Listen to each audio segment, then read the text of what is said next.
Starting में हमें एक शेर की फैमिली दिखाई जाती है जो जंगल में खुशी से रह रहे हैं। लेकिन एक दिन वहाँ शिकारी आ जाता है और वो शेरनी को अपने गन से मारने की कोशिश करता है, लेकिन उससे पहले शेरनी वहाँ से भाग जाती है। इसी बीच शेरनी का एक बच्चा रह जाता है और वो शिकारी उसे अपने साथ ले जाता है। दरअसल यहाँ वो आदमी सर्कस के लिए शेर के बच्चे को पकड़ने आया हुआ था और वो प्लेन से उस बच्चे को ले जाता है। फिर हमें एल्मा नाम की एक लड़की को दिखाया जाता है जो न्यूयॉर्क रहती है। एल्मा पिछले 10 सालों से पियानो की प्रैक्टिस कर रही थी। वो न्यूयॉर्क कंपटीशन में पार्टिसिपेट करना चाहती है। एक दिन प्रैक्टिस करते हुए उसे पता चलता है कि अब उसके ग्रैंडफादर नहीं रहे। वो तुरंत अपने ग्रैंडफादर के पास जाती है जो एक प्राइवेट आइलैंड पर रहते थे। जब एल्मा वहाँ पहुँचती है तब सब उसके ग्रैंडफादर को श्रद्धांजलि दे रहे थे। वहाँ वो अंकल जो से मिलती है। फिर दोनों दादाजी के घर जाते हैं। वहाँ अंकल जो एल्मा को कैमरा देते हैं और कहते हैं कि तुम्हारे लिए दादाजी ने एक मैसेज रिकॉर्ड किया है और एल्मा को थोड़े दिन यहाँ रुकने को बोलते हैं। लेकिन एल्मा कहती है कि उसकी पियानो कंपटीशन नजदीक आ रही है जो पिछले 10 सालों से वो इंतजार कर रही थी और कल सुबह वो न्यूयॉर्क के लिए निकल जाएगी। रात को एल्मा अपने ग्रैंडफादर का मैसेज देखती है जिसमें उसके ग्रैंडफादर बोलते हैं कि वो उसे बहुत प्यार करते हैं, वो हमेशा उसके साथ रहेंगे, और एक व्हाइट वुल्फ दिखाते हैं जो उनके प्राइवेट आइलैंड पर कहीं से आ गई थी और उसके साथ अच्छी दोस्ती भी हो गई थी। ये सब देखते एल्मा काफी इमोशनल हो जाती है और वो फिर पियानो बजाने लग जाती है। फिर हमें वो शिकारी का प्लेन दिखाया जाता है जो खराब मौसम की वजह से एल्मा के आइलैंड पर क्रैश हो जाता है। प्लेन क्रैश की आवाज सुनते एल्मा बाहर जाने की कोशिश करती है लेकिन खराब मौसम की वजह से वो बाहर नहीं जा पाती। सुबह होते ही हमें एली और चार्ल्स नाम के 2 साइंटिस्ट को दिखाया जाता है। उन्होंने व्हाइट वुल्फ को पकड़ने के लिए पूरे आइलैंड पर जाल बिछा के रखे थे क्योंकि व्हाइट वुल्फ पूरे अमेरिका में लुप्त होने की कगार पर आ गए थे और ये व्हाइट वुल्फ एक फीमेल वुल्फ भी है जिसे वो प्रजनन करवा के लुप्त होने से बचा सके। दूसरी तरफ एल्मा अपने दादा का कोट पहनकर वो बाहर प्लेन देखने जाती है। इसी बीच वो व्हाइट वुल्फ एक जाल में फंस जाती है और इसका सिग्नल जीपीएस से चार्ल्स को मिल जाता है। दोनों देखने के लिए वहाँ निकल जाते हैं लेकिन इसी बीच व्हाइट वुल्फ इतनी स्मार्ट होती है कि वो जाल को काट के वहाँ से निकल जाती है। ये देखते ही दोनों साइंटिस्ट हैरान हो जाते हैं और वो देखते हैं कि व्हाइट वुल्फ नदी से होते हुए सामने की तरफ जा रही है। सामने व्हाइट वुल्फ जाते ही एल्मा को मिलती है और उसकी जाल फंसी हुई थी। एल्मा ने दादा का कोट पहना हुआ था जिससे वो समझ जाती है और व्हाइट वुल्फ एल्मा को हेल्प करने देती है। जाल से छूट के वुल्फ चली जाती है। तभी वो एल्मा वो 2 साइंटिस्ट को देखती है जो व्हाइट वुल्फ को ढूंढते हुए यहाँ आ गए थे। एल्मा अपनी प्राइवेट प्रॉपर्टी पर आने से मना करते हुए उन्हें वार्निंग देती है और फिर वो क्रैश हुए प्लेन को देखने चली जाती है। फिर हम वो शेर के बच्चे को देखते हैं जो प्लेन क्रैश में बच गया था। अब वो पेड़ पर फंस गया था। तभी वो नीचे घोंसले में गिर जाता है और एल्मा भी नीचे आ जाती है। बाज को वहाँ देखते ही शेर का बच्चा डरते हुए नीचे गिर जाता है जो सीधा एल्मा के हाथ में गिरता है। ये देखते ही एल्मा शेर के बच्चे को घर ले जाती है। तभी वो देखती है कि व्हाइट वुल्फ भी अपने बच्चे के साथ घर में आ जाती है क्योंकि उससे बाहर बहुत खतरा लग रहा था। ये सब देखते एल्मा काफी हैरान हो जाती है। तभी वो अंकल जो को कॉल करती है। तभी अंकल जो वहाँ आ जाते हैं जो उसे सिग्नल के बारे में बोलना भूल गए थे और फिर वो उसे एक वॉकी टॉकी भी देते हैं जिससे वो एक दूसरे से बात कर सके। फिर एल्मा अंकल जो को वुल्फ और शेर के बच्चे को दिखाती है। इसे अंकल जो काफी डर जाते हैं और एल्मा को अपना ध्यान रखने को बोलते हैं और फिर वो वहाँ से चले जाते हैं। थोड़ी देर बाद वहाँ फॉरेस्ट ऑफिसर आ जाते हैं जो प्लेन क्रैश हुए हादसे में शेर के बच्चे को ढूंढ रहे थे,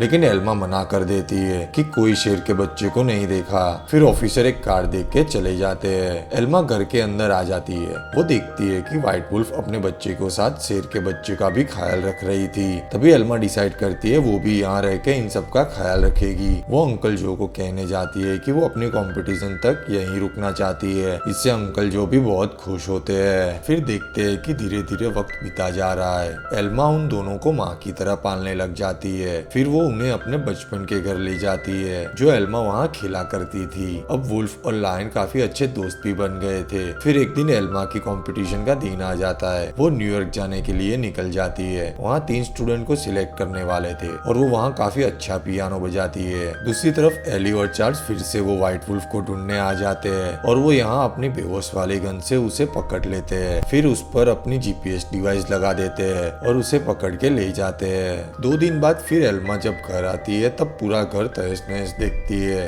और वो फीमेल वुल्फ भी नहीं होती। एल्मा बाहर जाके भी देखती है। उसे बहुत ढूंढने की कोशिश करती है। नहीं मिलने पर एल्मा समझती है कि वो कहीं चली गई होगी। फिर एल्मा उन दोनों को खाना देती है। अब एल्मा उनको माँ की तरह ख्याल रखना चालू कर देती है। दूसरे दिन अंकल जो वहाँ आते हैं और उस पे गुस्सा होते हैं क्योंकि एल्मा सिलेक्ट हो गई थी और अब वो कंपटीशन में नहीं जाना चाहती थी। एल्मा यहाँ रहकर इन दोनों के साथ रहना चाहती थी। एल्मा का प्यार देखते हुए वो काफी इमोशनल हो जाते हैं और उसे गले लगा देते हैं। फिर यहाँ एल्मा बेबी वुल्फ का नाम मोजार्ट और लायन बेबी का नाम ड्रीमर रखती है। देखते ही देखते 1 साल हो जाता है। अब मोजार्ट और ड्रीमर काफी बड़े हो गए थे। तभी एल्मा और अंकल जो उनके लिए खाना लेके आते हैं। तभी अंकल जो एल्मा को फिक्र करते हुए कहते हैं कि तुम्हें अपना ख्याल रखना होगा और हर रोज वॉकी टॉकी से बात करने को बोलते हैं कि जिससे मुझे तसल्ली रहे। वो ऐसा ही करते हैं। एल्मा वॉकी टॉकी पर अपनी अपडेट देती है।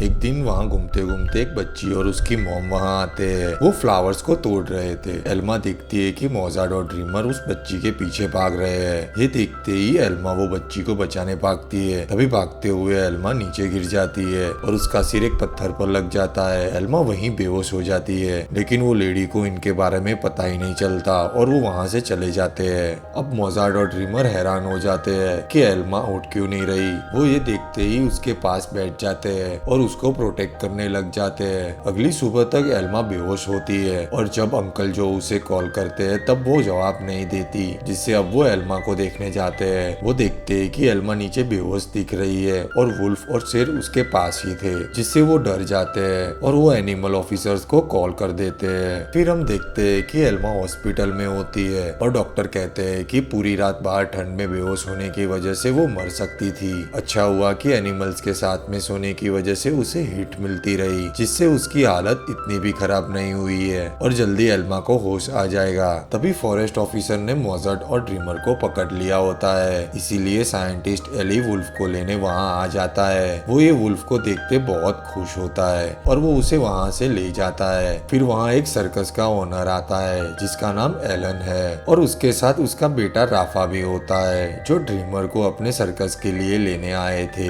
फिर वो ड्रीमर को सर्कस ले जाते हैं। वहाँ राफा देखता है कि ड्रीमर काफी परेशान है। वो उसे क्लासिकल सॉन्ग सुनाता है। तभी उसके डैड आ जाते हैं और वो शेर को ट्रक देते हैं और उसे चाबुक से मारने लग जाते हैं ताकि वो शो के लिए ट्रेन कर सके। दूसरी तरफ मोजार्ट को देखते हैं। उसे भी वहीं ले जाते हैं जहाँ उसकी मॉम वुल्फ को रखा था। वो अपनी मॉम को देखते ही पहचान लेता है और उसके पीछे चला जाता है। ये देखते ही एली और चार्ल्स बहुत खुश होते हैं। वहीं जब एल्मा की आंख खुलती है तब मोजार्ट और ड्रीमर फॉरेस्ट ऑफिसर के पास होते हैं। ये सुनते ही वो काफी दुखी होती है। मौका मिलते ही एल्मा हॉस्पिटल से भाग जाती है और अंकल जो के साथ वो फॉरेस्ट ऑफिसर के कैंप जाती है, लेकिन एक लेडी ऑफिसर बताती है कि हमने उन लोगों को उनकी सही जगह पे भेज दिया है, जो तुमने उन लोगों को गलत तरीके से छुपा के रखा था। ये सुनते ही एल्मा ऑफिसर को कहती है मैंने उसे बचपन से पाला हुआ है, लेकिन तुम लोग तो उन्हें कैद करके रखते हो। तभी अंकल जो एल्मा को लेकर बाहर आ जाते हैं। एल्मा जानती थी कि फॉरेस्ट ऑफिसर ने मोजार्ट को एली वो साइंटिस्ट के पास भेज दिया होगा। वो एली को कॉल करती है। तभी एली बताता है कि ये वुल्फ तुम्हारे साथ खुश नहीं था। वो ज्यादा यहाँ अपनी प्रजाति के साथ खुश है, जो उसे नेचर के साथ जुड़े रखता है। इससे एल्मा समझ जाती है कि मोजार्ट अपनी फैमिली के साथ खुश रहेगा, लेकिन वो ड्रीमर को किसी भी हालत में ढूंढना चाहती थी। उसे पता था कि वो कोई सर्कस में होगा और उसके साथ बहुत बुरा बर्ताव किया जाएगा। वो ड्रीमर की तलाश में पूरे शहर के सर्कस में ढूंढने लग जाती है, लेकिन वो ड्रीमर को नहीं ढूंढ पाती क्योंकि एलन का सर्कस पूरे सिटी में शिफ्ट होता रहता था, जिसे वो मिल नहीं पाते थे और एलन अब ड्रीमर को टॉर्चर करते हुए शो दिखाने लग गया था। इस तरफ मोजार्ट भी अपने फ्रेंड से बिछड़ते हुए उसे बिल्कुल अच्छा नहीं लग रहा था। एक दिन एलन ने सर्कस मोजार्ट के जगह के पास रखा था। जब ड्रीमर को वहाँ ले जा रहे थे तभी उसकी स्मेल से मोजार्ट को पता चल जाता है। मोजार्ट तारों के नीचे से गड्ढा करके भाग जाता है। ये देखते ही एली और चार्ल्स समझ नहीं पाते कि मोजार्ट अपने फैमिली को छोड़ते हुए क्यों भागा होगा। तभी मोजार्ट ड्रीमर के पास आ जाता है। जैसे ही एलन उसे ट्रेन करने के लिए वो लॉक खोलता है तभी मोजार्ट उसे धक्का देकर गिरा देता है और ड्रीमर को छुड़वा देता है। वो दोनों वापस मिलके बहुत खुश होते हैं, लेकिन अब एलन अपने बेटे के साथ ड्रीमर को ढूंढने निकल जाता है और दूसरी तरफ एली वुल्फ के भागने की वजह से एल्मा को फोन लगाता है। तभी एल्मा कहती है कि वो मेरे पास नहीं आया, लेकिन मैं जानती हूँ कि वो कहाँ गया होगा। वो ड्रीमर के पास गया होगा। ये सुनते ही एली पूछता है कि ड्रीमर कौन है। एल्मा बताती है कि ड्रीमर एक शेर है, जिससे एली समझता है कि एल्मा एक पागल है और वो फोन रख देता है। तभी चार्ल्स मोजार्ट के कॉलर जीपीएस का पीछा करता है। वो देखता है कि एल्मा सच कह रही थी। मोजार्ट का सिग्नल वहीं शेर की जगह पे है, यानी एलन के सर्कस में दिखा रही थी। ये देखते ही एली एल्मा के आइलैंड पर जाता है उसे माफी मांगने, और तभी एल्मा उनकी फोटो दिखाते हुए कहती है कि वो बचपन से साथ बड़े हुए हैं, जिससे उन दोनों के बीच गहरा रिश्ता है। तभी एली मोजार्ट के लिए माफी मांगता है और कहता है कि हम जीपीएस की मदद से उसे ढूंढ सकते हैं। ये सुनते ही एल्मा काफी खुश हो जाती है।